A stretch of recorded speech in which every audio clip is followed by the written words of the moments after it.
আমরা আমাদের সন্তানদেরকে অনেক সময় বকাবাজি করি না, মারি না? ছোট ভাই সন্তানদের বকি, মারি, কিছুক্ষণ পর আবার আদর করি, করি কিনা, যেন মনটা ভালো হয়ে যায়। ঠিক তেমন রাসূল সাল্লাল্লাহু আলাইহি সাল্লাম যখন দুঃখ কষ্ট পেলেন, আল্লাহ তাআলা তাকে খুশি করার জন্য ওয়ালা সাউফা ইউতিকা রাব্বুকা ফাতারদা, আমি আপনাকে এত কিছু দিব, আপনি সন্তুষ্ট হয়ে যাবেন, খুশি হয়ে যাবেন। এই জন্য আল্লাহ তাআলা আরশে আজিমে ডেকে নিলেন। এটাকে ইসলামী পরিভাষায় বলে মিরাজ। আর ইসরাটা কি? মসজিদুল হারাম থেকে মসজিদ বাইতুল মাকদিস, মসজিদুল আকসা, এই সফরটাকে বলে ইসরা। আর মসজিদুল আকসা থেকে আরশে আজিমে ঊর্ধ্বগমন, এটাকে বলে মিরাজ। ক্লিয়ার এই দুটো বিষয়? আমরা বুঝতে পারছি এবার? তাহলে মক্কা থেকে বাইতুল মাকদিস পর্যন্ত যে ভ্রমণ হয়, এই ভ্রমণকে বলে ইসরা। আর বাইতুল মাকদিস থেকে ঊর্ধ্ব আকাশে যে ভ্রমণটা হয়, এটাকে বলে মিরাজ। তো প্রতিদিনের মতোই রাসূল সাল্লাল্লাহু আলাইহি সাল্লাম এশার নামাজ জামাতে আদায় করে হাতিমে কাবা, হাতিমের উপরে ডান কাত হয়ে শুয়ে আছেন। ডান কাত হয়ে শোয়া সুন্নাহ। আমরা অনেকে উপর হয়ে শুই, বাম কাতে শুই, চিত হয়ে শুই। তো ডান কাত হয়ে সুন্নাহ শোয়া, রাসূল সাল্লাল্লাহু আলাইহি সাল্লাম ডান কাত হয়ে এভাবে তার মুখ মোবারকটা হাতের নিচে দিয়ে ঘুমাতেন। এভাবে ঘুমানো সুন্নাহ। আর উপর হয়ে ঘুমানো একেবারেই নাজায়েজ। চিত হয়ে ঘুমানো যেতে পারে, জায়েজ আছে। বাম কাত হয়ে ঘুমানো যেতে পারে, তবে ক্ষতি আছে। তবে ডান কাত হয়ে ঘুমানো সুন্নাহ, আর চিত হয়ে ঘুমানো একেবারেই নিষেধ। এক সাহাবী চিত হয়ে উপর হয়ে ঘুমিয়ে আছেন, উপর হয়ে। তো রাসূল সাল্লাল্লাহু আলাইহি ওয়াসাল্লাম পাশ দিয়ে যাচ্ছেন, যেতে যেতে পা দিয়ে এইরকম জোরে গুঁতো মেরে বললেন, ইয়া জুনাইদিব ইন্নী হাযিহি দিজআতু আহলিন নার, এইটা হলো জাহান্নামীদের শয়ন, এইভাবে শুয়ো না, ওঠো, পাশ পরিবর্তন করো। তাহলে উপর হয়ে শোয়া দেখলে রাসূল সাল্লাল্লাহু আলাইহি ওয়াসাল্লাম সেই সাহাবীকে পা দিয়ে সজোরে গুঁতো মারলেন, মেরে বলল, ওঠো, কাত পরিবর্তন করো, বাম কাতে ঘুমায়ো না, এই উপর হয়ে ঘুমায়ো না। তাহলে ডান কাতে কি শোয়া কি সুন্নাত। আজকের বিজ্ঞান আবিষ্কার করছে, যখন একটা মানুষ ডান কাতে ঘুমায়, তার এই হার্টটা পাম্প করে ভালো। সুবহানাল্লাহি ওয়া বিহামদিহি। তো রাসূল সাল্লাল্লাহু আলাইহি ওয়াসাল্লাম 26শে রজব, এই রজব মাসের 26 তারিখ তিনি এশার নামাজ জামাতে আদায় করলেন। জামাতে আদায় করার পর হাতিমে কাবার সামনে, হাতিমে কাবার উপরে এভাবে চোয়ালের নিচে হাত দিয়ে ডান কাতে ঘুমিয়ে আছেন। যদিও তিনি ঘুমান নাই, নবীদের ঘুম আসে না, তিনারা চোখ বুজে থাকে, কিন্তু তাদের কলব জিন্দা থাকে। কারণ ঘুমের মধ্যেও তিনাদের উপরে ওহী নাজিল হতো, বলে সুবহানাল্লাহ। তন্দ্রাচ্ছন্ন, পাওয়ার ন্যাপ যেটা বলে, হালকা ঘুম। এ সময় তিনি দেখলেন জিবরিল আমিন এবং মিকাইল আলাইহিস সালাম, দুজন ফেরেশতা তিনার কাছে আসছেন, আসমান থেকে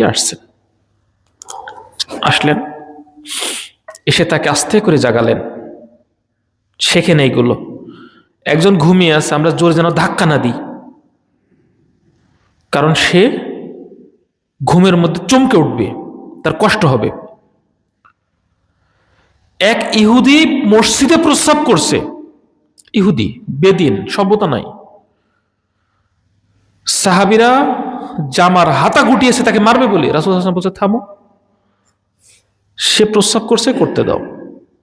কারণ এখন যদি তুমি তাকে থামাও, সে যে তার ইউরিন পাস করা স্টপ করে দেবে, এতে তার কিডনির ক্ষতি হবে, তার শারীরিক ক্ষতি হবে। দাঁড়াও, প্রস্রাব করছে, করতে দাও। প্রস্রাব করা হয়ে গেল, ইহুদিকে ডাক দিলেন। সে বেদিনকে ডাক দিয়ে বললেন, শোনো, এটা হলো মসজিদ, এটা আমাদের ইবাদত গাহ, এখানে বসে আমরা আল্লাহকে ডাকি, বলে সুবহানাল্লাহ, এখানে প্রস্রাব করতে হয় না। তো ইহুদি তখন বললেন, কথা প্রসঙ্গে কথা বলতে বলতে বললেন, যে ধর্মে, যে দিন ব্যবস্থা এত সুন্দর, আপনারা যেখানে ইবাদত করেন সেখানে প্রস্রাব করলাম, আপনি আমাকে মারলেন না, গালাগালি করলেন না, অত্যাচারও করলেন না, কোনো কিছুই করলেন না, তা আমি আর ইহুদি থাকবো না, আপনি আমাকে কালিমা পড়াই দেন, বলে সুবহানাল্লাহ। ইসলামের প্র্যাকটিসিংটা দেখছেন কিভাবে ইসলাম প্রতিষ্ঠিত হয়েছে। আর আমরা কঠোরপন্থী হই, ওনাকে থামালেন না, যে প্রস্রাব ফিরতে হলে থামালে তার শারীরিক ক্ষতি হবে। তো আল্লাহ রাসূল সাল্লাল্লাহু আলাইহি ওয়াসাল্লাম ঘুমিয়ে আছেন, দুইজন সাহাবী এসে জোরে বলেন না, ইয়া মুহাম্মদ সাল্লাল্লাহু আলাইহি ওয়াসাল্লাম, ওঠেন, আপনাকে অমুক জায়গায় যেতে হবে। আস্তে করে জাগিয়ে দিলেন। এটা থেকে শিক্ষা নিতে হবে, মানুষ ঘুমালে আস্তে করে ডাকতে হবে। পারবে ইনশাআল্লাহ? শিখলাম কিনা একটা জিনিস, ডান কাত থেকে ঘুমানো সুন্নাহ, শিখলাম কিনা? এইগুলো শেখেন, তাহলে আমার এই খুতবা দিয়া সার্থক। না হলে আমি বলে গেলাম, আপনারা বুঝলেন না, শিখলেন না, আমলও করলেন না, এতে লাভ নাই। তো আস্তে করে ডেকে দিলেন, দিয়ে তিনাকে তুললেন, পাশেই জমজম কূপ, ওখানে নিয়ে গেলেন। তিনার এই গলা থেকে নাভি নিচ পর্যন্ত যেখানে চুল পশম ওঠে এই পর্যন্ত চিরে ফেললেন।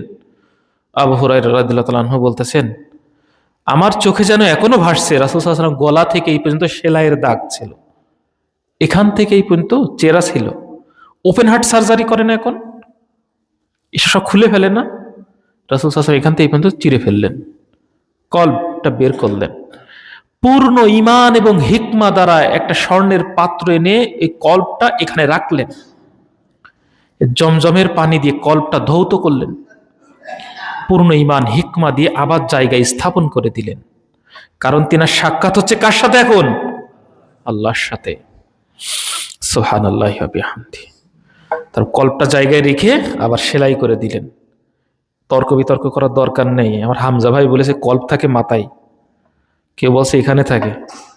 যে যে জ্ঞানের আলোকে বলে বলুক, তর্ক করার দরকার নেই। কল্প মাথায় আছে কি এখানে আছে, এই নিয়ে তর্ক করে আমাদের মধ্যে বিভেদ করার দরকার নেই। তো কল্পটাকে সুন্দর করে ধৌত করে জমজমের পানি দিয়ে পূর্ণ ঈমান এবং হিকমা দিয়ে এখানে রাখলেন। এবার তিনার বাহন তৈরি করলেন। কিসের বাহন? জান্নাত থেকে একটা বাহন নিয়ে আসা হলো। বাহনের নাম কি বলেন? কি নাম? জোরে বলেন। বোরাক। জান্নাতি বাহন, একটু লম্বা টাইপের, গাধার থেকে বড়, ঘোড়ার থেকে ছোট, এইরকম একটা বাহন নিয়ে আসলেন। বাহনটার নাম হলো বোরাক। জান্নাত থেকে নিয়ে আসলেন। সাদা শুভ্র একটা যানবাহন, একটা প্রাণী, পিঠে জিন লাগানো, সুন্দর পরিপাটি, পায়ের খুরগুলো, চেহারা চকচকে। বোরাক এনে রাসূল সাল্লাল্লাহু আলাইহি ওয়াসাল্লামের কাছে দেওয়া হলো। বলি, ইয়া রাসূলুল্লাহ সাল্লাল্লাহু আলাইহি ওয়াসাল্লাম, আপনি ওঠেন। রাসূল সাল্লাল্লাহু আলাইহি ওয়াসাল্লাম বিসমিল্লাহ বলে ডান পা দিয়ে উঠতে যাবেন। এই সময় বোরাক একটু উদ্ধত্ততার পরিচয় দিল, একটু নড়ে চড়ে উঠল, একটু ভাব নিল, গেট আপ নিল।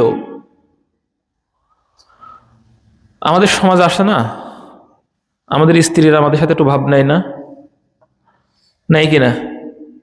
তো রাসূল সাল্লাল্লাহু আলাইহি ওয়াসাল্লাম সবর করলেন। এখান থেকে শিক্ষা, মেরাজের পুরো ঘটনাটাই শিক্ষা। কেউ আপনার সামনে ভাব নিলে, গেট আপ নিলে, উদ্ধত্ত করলে সবর করতে হবে। রাসূল সাল্লাল্লাহু আলাইহি ওয়াসাল্লাম তার পিঠে যদি চড় মেরে, তাই বেটা থাম, আমি আল্লাহর নবী, আমার সামনে এসব ভাব কিসের, থাম। তার ক্ষমতা ছিল কোনো কথা বলার, কিন্তু তিনি সবর করলেন। জিবরিল আমিন এবার পরিচয় করিয়ে দিচ্ছেন, হে বোরাক, তুমি কি জানো তোমাকে সৃষ্টি করার পর এই যে মানব মুহাম্মদুর রাসূলুল্লাহ সাল্লাল্লাহু আলাইহি ওয়াসাল্লাম, এই ব্যক্তির থেকে তোমার পিঠে আর কোন মর্যাদা ব্যক্তি পান মানুষ এখন ওঠে নাই। তোমার পিঠে যতগুলো মানুষ সওয়ার হয়েছেন, ভবিষ্যতে হবেন, তার মধ্যে সব থেকে আল্লাহ তাআলার কাছে মর্যাদাবান ব্যক্তি আমাদের এই নবী। বলে সুবহানাল্লাহ। এই কথা যখন বোরাক শুনল, বোরাক ঘামতে শুরু করে দিয়েছে। এইবার মানে নড়াচড়া ভাব গেট আপ তো অনেক দূরের কথা, বোরাক এবার ঘামতে শুরু করে দিয়েছে। বললাম, কাজটা করলাম কি? রাসূল সাল্লাল্লাহু আলাইহি ওয়াসাল্লাম উঠলেন, সুবহানাল্লাযী সাক্কার লানা হাযা ওয়া মা কুন্না লাহু মুকরিনিন ওয়া ইন্না ইলা রাব্বিনা লা মুনকালিবুন। যানবাহনে ওঠার দোয়া পড়েন তো আপনারা? পড়বেন। সাইকেলে উঠছেন, নৌকায় উঠছেন, বাসে উঠছেন, মোটরসাইকেলে উঠছেন, ভ্যানে উঠছেন, রিকশায় উঠছেন, পড়বেন সুবহানাল্লাযী সাক্কার লানা হাযা ওয়া মা কুন্না লাহু মুকরিনিন ওয়া ইন্না ইলা রাব্বিনা লা মুনকালিবুন। এই দোয়াটা পড়ে উঠবেন, এটা কোরআনের আয়াত। রাসূল সাল্লাল্লাহু আলাইহি ওয়াসাল্লাম বোরাকে উঠলেন। বোরাক শুরু করলো তার ভ্রমণ। গতিটা কেমন ছিল? রাসূল সাল্লাল্লাহু আলাইহি ওয়াসাল্লাম বলছেন, আমাদের দৃষ্টিসীমা যতদূর পর্যন্ত যায় তার একটা পা ওই জায়গায় পড়ছে, আর ওখান থেকে যতদূর পর্যন্ত দৃষ্টিসীমা যায় আরেকটা পা ওই জায়গায় পড়ছে। আলোর গতির থেকেও অনেক বেশি। এই বরাক মসজিদুল আকসায় যে পৌঁছালেন, মসজিদুল আকসায় যে নামলেন, একটা পাথর ছিল, ওই পাথরটা জিবরিল আমিন ফুটো করলেন, বোরাকটাকে বাঁধলেন। ওই পাথরে সমস্ত নবিয়ান ইকরাম যখন বাইতুল মাকদিস আসতেন তাদের যানবাহন ওখানেই বাঁধলেন। রাসূল সাল্লাল্লাহু আলাইহি ওয়াসাল্লাম ভিতরে ঢুকলেন, মসজিদুল আকসার মধ্যে ঢুকলেন। মসজিদুল আকসার মধ্যে ঢুকে দেখলেন লম্বা সিপসিপে দেহ, কাঁধ বরাবর চুল, কোকড়ানো লাল সাদা মিশ্রিত রং, লম্বা চুল কাঁধ পর্যন্ত, কান পর্যন্ত কোকড়ানো চুল, খেনা পাতলা দেহ। এই আমাদের যুবক ভাইরা যেরকম চুল কাটে না, দুই পাশে একদম সিলে ফেলে, এরকম সিলা টাইপের না, এই কাঁধ পর্যন্ত কান পর্যন্ত কোকড়ানো চুল, সিপসিপে পাতলা দেহ, উঁচু লম্বা। তখন বললেন, জিবরিল আমিনকে বললেন, ইনি কে? বলতেছেন ইনি আল্লাহর নবী মূসা আলাইহিস সালাম। বলি সুবহানাল্লাহ। তিনি নামাজ পড়তেছেন, তিনার পাশে একজন নামাজ পড়তেছেন, তিনার চেহারা বর্ণনা করছেন। ইনি ওইরকম লম্বা না, একটু শর্ট, একটু উনার থেকে একটু নিচু, শরীরটা মাঝারি, চুলগুলো সিল্ক স্ট্রেট করা, এখন যারা স্ট্রেট করে না চুল, স্ট্রেট করা, লাল রঙের চুল। ইনিও দেখতে খুব সুন্দর, চেহারা ফর্সা, অনেকটা সানুয়া গোত্রের মানুষের মতো। তো বলেন ইনি কে? বলেন ইনি আল্লাহ নবী ঈসা আলাইহিস সালাম। সুবহানাল্লাহ। তো ঈসা আলাইহিস সালাম দেখতে ঠিক বললেন উরওয়া ইবনে মাসউদ রাদিয়াল্লাহু তাআলা সাকাফি রাদিয়াল্লাহু তাআলা আনহু, এই আমার এই সাহাবীর মতন। আমি ঈসা আলাইহিস সালামকে দেখলাম বাইতুল মাকদিসে, এই ঈসা আলাইহিস সালাম দেখতে আমাদের সাহাবী আছে উরওয়া ইবনে মাসউদ সাকাফি রাদিয়াল্লাহু তাআলা আনহু, ইনার মতো দেখতে। বলেছেন আরেকজনকে আমি দেখলাম ঠিক আমার মতোই দেখতে, একদম হুবহু আমার মতো দেখতে। তিনজন মানুষ ছিল ঠিক একরকম দেখতে। এক, মুহাম্মদ সাল্লাল্লাহু আলাইহি সাল্লাম, ইব্রাহিম আলাইহিস সালাম, আর মুহাম্মদ সাল্লাল্লাহু আলাইহি সাল্লামের একটা সন্তান হয় নাম ইব্রাহিম আলাইহিস সালাম, তিনিও মারা যান, নবী হন নাই যেহেতু। তো রাসূল সাল্লাল্লাহু আলাইহি সাল্লামের সন্তান ইব্রাহিম, আল্লাহর নবী মুহাম্মদ সাল্লাল্লাহু আলাইহি সাল্লাম আর আল্লাহর নবী ইব্রাহিম আলাইহিস সালাম, তিনজন মানুষই একই রকম চেহারা ছিল। তো বলতেছেন আরেকজন মানুষ দেখলাম ঠিক আমার মতো দেখতে। তখন আমি বললাম এই ব্যক্তিটাকে? বললেন আল্লাহর নবী ইব্রাহিম আলাইহিস সালাম। বলে সুবহানাল্লাহ। সমস্ত নবীগণ আসলেন, 1,36,000, 2,36,000, যেটাই বলি না কেন আমরা, বা 1,24,000, 2,24,000, সমস্ত নবিয়ান ইকরাম আসলেন। রাসূল সাল্লাল্লাহু আলাইহি ওয়াসাল্লাম ইকামাতে তিনি নামাজ পড়লেন, 2 রাকাত নামাজ পড়ে এইবার তার সামনে পানি পেশ করা হলো, 2টা তরল পানীয়। তিনি দুধ পছন্দ করলেন, শরাব স্কিপ করলেন। জিবরিল আমিন বললেন, আপনি আপনার উম্মতের ফিতরাতেই আছেন, আপনি দুধটা পছন্দ করেছেন। তিনি দুধ পান করলেন। এইবার শুরু হলো তার ঊর্ধ্ব আকাশে ভ্রমণ, এটাই হলো মিরাজ। আর এতক্ষণ যেটা হলো এটা হলো ইসরা। জিনিসটা ক্লিয়ার আমাদের? এবার তিনি ঊর্ধ্ব আকাশে যাচ্ছেন। প্রথম আসমানের দরজা যখন খুলবে, প্রথম আসমানের যে রক্ষী উনি বললেন, কে আপনি? বলেন আপনি জিবরিল আমিন, আপনার সাথে কে? মুহাম্মদ সাল্লাল্লাহু আলাইহি সাল্লাম। তাকে কি উপরে আনার পারমিট আছে? বলেন হ্যাঁ আছে। খুলে দিলেন দরজা। প্রথম আসমানে দেখা হলো আমাদের পিতা, যা আদি পিতা আদম আলাইহিস সালামের সাথে। তিনাকে দেখলেন, তিনি ডান পাশের দিকে তাকিয়ে হাসেন, বাম পাশের দিকে কান্নাকাটি করেন তাকিয়ে। বলা হলো ইনি কে? বলে ইনি আপনার পিতা, আমাদের পিতা আদম আলাইহিস সালাম। ডান পাশের গুলো তার জান্নাতি সন্তান, বাম পাশের গুলো তার জাহান্নামী সন্তান। এজন্য ডাইনে তাকায় সে হাসে আর বামে তাকায় কান্নাকাটি করে। আদম আলাইহিস সালাম রাসূল সাল্লাল্লাহু আলাইহি ওয়াসাল্লামকে মারহাবা জানালেন, ধন্যবাদ জানালেন, জানিয়ে তার জন্য দোয়া করলেন। এইবার তিনি উঠতে লাগলেন দ্বিতীয় আসমানে। দ্বিতীয় আসমানের যে রক্ষী ফেরেশতা বলেন আপনি কে? বলেন আমি জিবরিল আমিন। ও আপনি নিচে গিয়েছিলেন, ঠিক আছে। আপনার সাথে কে? মুহাম্মদ সাল্লাল্লাহু আলাইহি ওয়াসাল্লাম।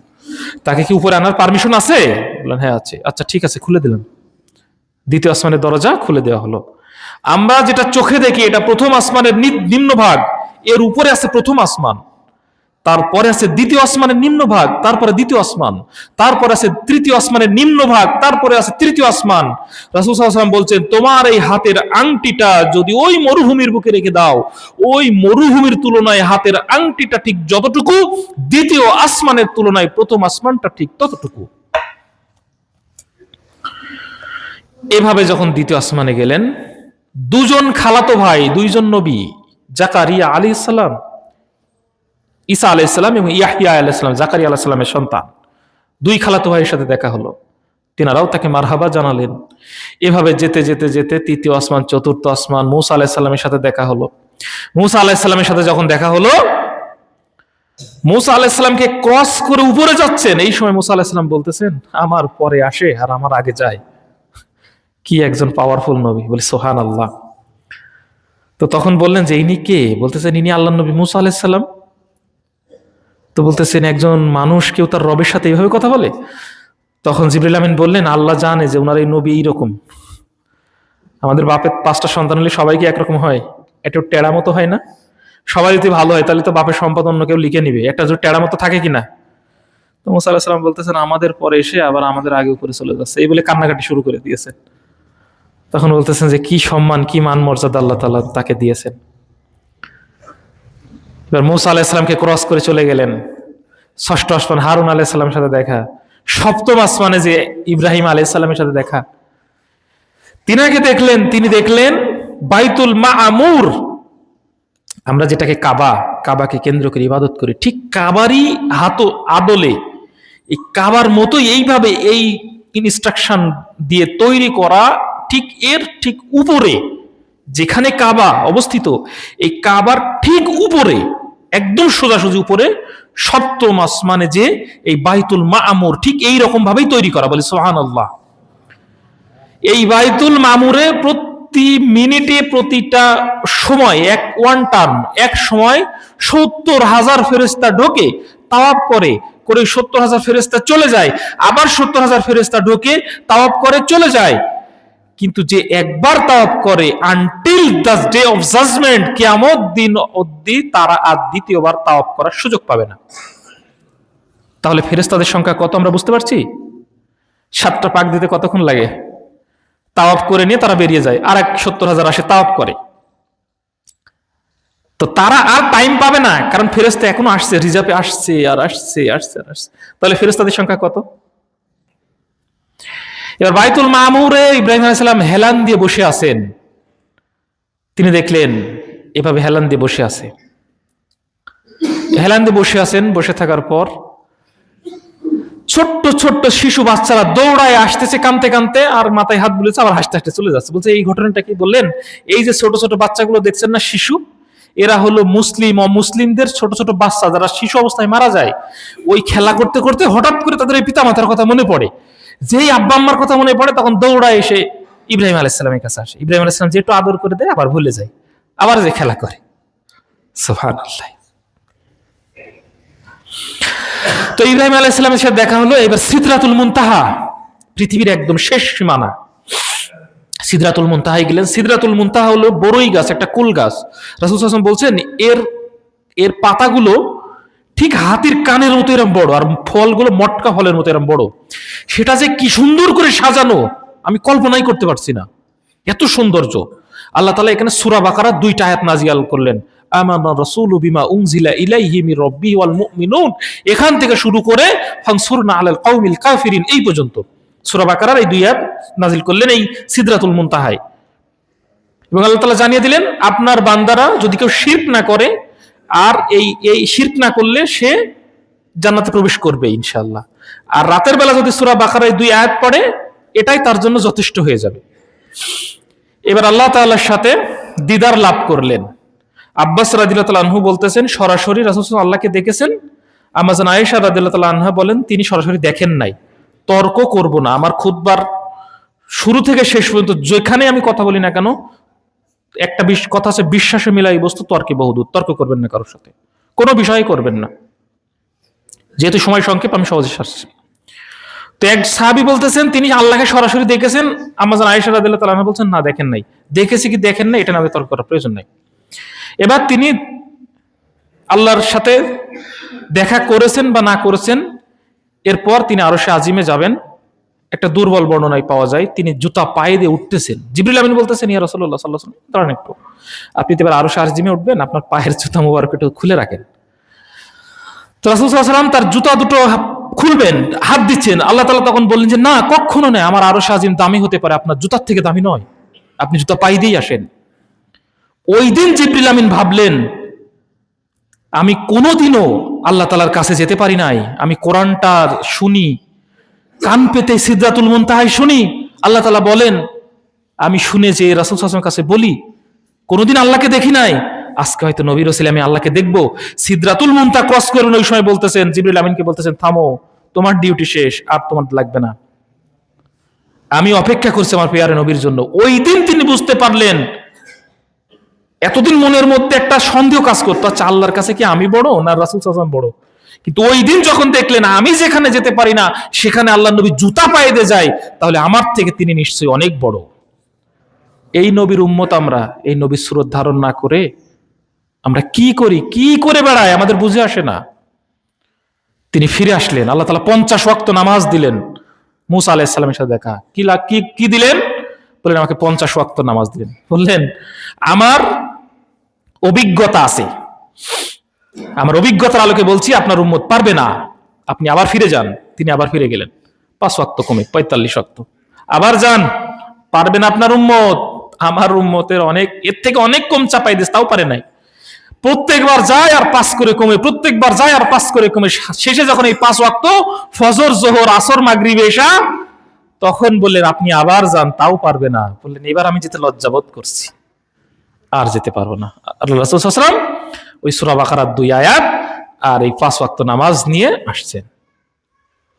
তবে আল্লাহ ওখানে বললেন হাদিসে কুদসি, ইযা আরাদা আবদি, যখন আমার কোন বান্দা, আনতা আমালা সাইয়্যা, আমার যখন কোন বান্দা, হাদিসে কুদসি একদম 1 নম্বর হাদিস, আল্লাহ তাআলা সেদিন রাসূল সাল্লাল্লাহু আলাইহি ওয়াসাল্লামকে বলেছিলেন যে ইযা আরাদা আবদি আনতা আমালা সাইয়্যাতান, আমার কোন বান্দা যখন একটা গুনাহ করার নিয়ত করবে, ফালা তাকতুবু আলাইহি, সেই গুনাহটা যেন লিখো না, হাত্তা আমিলাহা, যতক্ষণ না সে গুনাহটা করে। এইবার যদি সে ফাইন আমিলাহা, যদি সে গুনাহটা করেই ফেলে, ফাকতুবু আলাইহি বিমিসলিহি, যতটুকু গুনাহ করেছে ঠিক তত পরিমাণে লেখো। ভালো করে খেয়াল করেন, আপনি একটা গুনাহ নিয়ত করেছেন, আজকে আমি একজনকে ধরে পিটাবো, আল্লাহ বলতেছেন এখন লিখো না বান্দারা, কারণ সে তো এখনো করে নাই, আপনি পিটাইছেন, আল্লাহ বলতেছেন যতটুকু পাপ করেছে ততটুকু লিখে ফেলো। ওয়া ইন তারাকা মিন আজলি, আমি একজনকে নিয়ত করেছিলাম মারবো, কিন্তু মনে মনে বললাম আল্লাহ তো আমাকে ধরে শাস্তি দিবে, আমি যদি এই ভাইকে এখন মারি আল্লাহ তোমাকে শাস্তি দিবে। ওয়া ইন তারাকা আজলি, সে যদি আমার ভয়ে এটা ত্যাগ করে, ফাকতুবুহা আলাইহা হাসানা, আমার ভয়ে যে ত্যাগ করলো এই খারাপ কাজটা, এবার তুমি এটা সওয়াব লিখে ফেলো। বলে সুবহানাল্লাহ। খারাপ কাজের নিয়ত করেছেন, আল্লাহ বলে থামো, লিখো না। খারাপ কাজটা করেছেন, বসে লিখে ফেলো, যতটুক করে ততটুক লেখো। খারাপ কাজের নিয়ত করেছেন, আল্লাহর ভয়তে করেন নাই, বলছে ফেরেশতা আমার এই বান্দা খারাপ কাজে নিয়ত করছিল না, আমার ভয়তে ছেড়ে দিয়েছে না, এটা সওয়াব লেখো। বলি সুবহানাল্লাহ। পরের অংশে বলতেছেন ওয়া ইযা আরাদা আবদি আনতা আমালা হাসানা, আমার কোন বান্দা যখন একটা ভালো কাজ করার নিয়ত করে, ফালাম ইয়ালামহা, কিন্তু সেই কাজটা করে না, ফাকতুবু আলাইহি হাসানা, সাথে সাথে একটা ভালো কাজের নেকি লিখে ফেলো। বলে সুবহানাল্লাহ। আজকে তাহাজ্জুদ পড়বো, নিয়ত করেছি কিন্তু এখনো করি নাই, আল্লাহ বলছে এখনই লিখে ফেলো। এইবার আল্লাহ বলতেছেন যখন সে পড়বে এইটাকে তুমি 10 গুণ থেকে 70 গুণ বাড়াই দাও। তারপরও ভালো কাজ আমাদের অ্যাটাচমেন্ট নাই।